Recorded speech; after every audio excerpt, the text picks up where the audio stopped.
नमस्कार, SL news में आपका स्वागत है और मैं हूं जर्नलिस्ट डॉक्टर हरीश चंद्र लखेड़ा। अब आगामी जो जनवरी है यानी 2024 की, उसमें अयोध्या में भव्य राम मंदिर लोगों के लिए खुल जाएगा और 22 जनवरी 2024 को प्रधानमंत्री नरेंद्र मोदी भी वहाँ होंगे और मंदिर में प्राण प्रतिष्ठा होगी। प्राण प्रतिष्ठा का मतलब आप जानते होंगे, जो लोग नहीं जानते मैं उनको बताना चाहता हूँ कि जब मंदिर में कोई मूर्ति स्थापित की जाती है तो उससे हम संवाद करते हैं, भगवान से बात करते हैं, उनको भोग लगाते हैं। तो वो इसके लिए है कि हम उनको निर्जीव से सजीव बनाते हैं, भगवान के उसमें प्राण प्रतिष्ठा की जाती है। साइंटिफिक तरीके से यदि कोई कहेगा तो ये बिल्कुल हम भी नहीं मानते कि कोई प्राण प्रतिष्ठा होगी, लेकिन एक भावना है।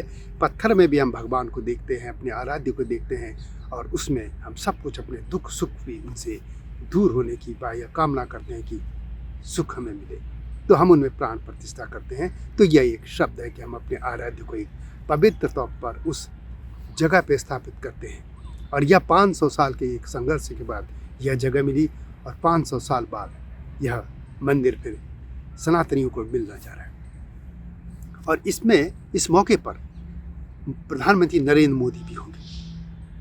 अब मुख्य बात यह है कि जो मैं कहने जा रहा हूँ वो ये है कि इसके बाद जो आंधी आने वाली है उसको यदि विपक्षी दलों का जो गठबंधन है, इंडी गठबंधन या इंडिया जो कहे आप, वो यदि इसमें टिक गया तो फिर 2024 के लोकसभा चुनाव में वो कुछ टक्कर कर हासिल कर सकेगा, अन्यथा फिर कुछ होगा बचेगा नहीं।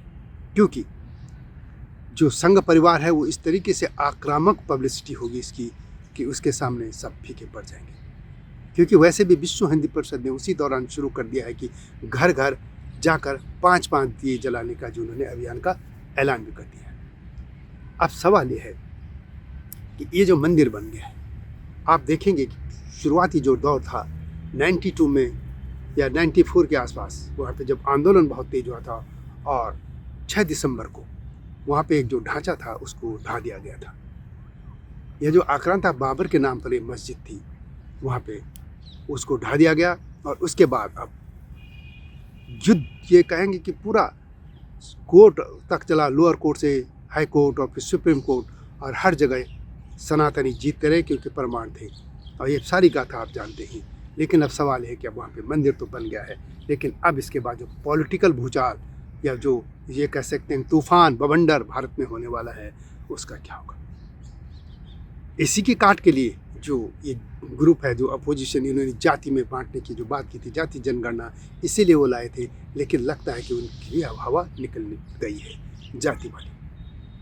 अब दोनों खेमे हैं, दो तरफ, एक तरफ मंडल होगा एक तरफ कमंडल होगा, लेकिन इसमें जिसकी आक्रामक तरीके से जो प्रचार कर सकेगा जो वही बाजी जीतेगा।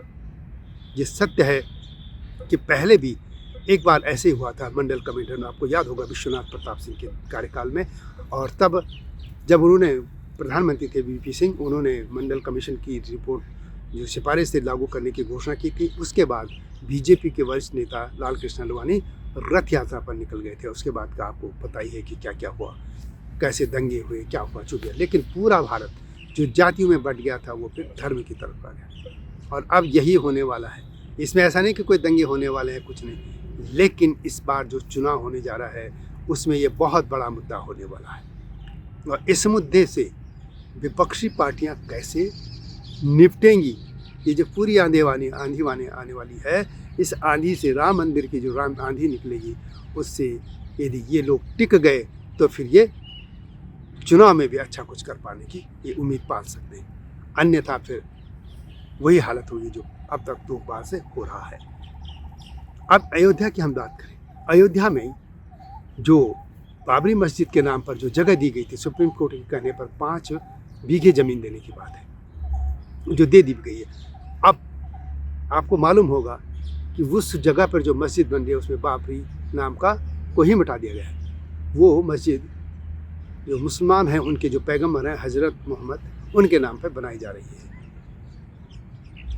अब ये सही है कि उस पूरी भूमि से, अयोध्या की भूमि से बाबर का नाम मिट गया है। बाबर वैसे भी एक आक्रांता था और यह बात यहाँ के जो उस मूवमेंट से जुड़े जो मुसलमान थे उनको समझ लेना चाहिए था पहले। यदि वे सब पहले ही प्यार से भूमि को लौटा देते हिंदुओं को तो आज और भी सौहार्द वाली बात होगी। लेकिन दिल में एक तो रही गई थी इसकी, जो भी मिला वो तो अदालत ने दिया है और हक था वो। लेकिन चलिए जो हुआ, देर से आए, देर आए सवेर आए, ठीक आए, ये अच्छा हुआ।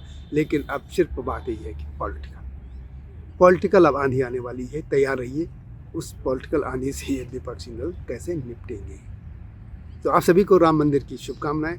मिलता हूँ नए मुद्दे के साथ, तब तक नमस्कार।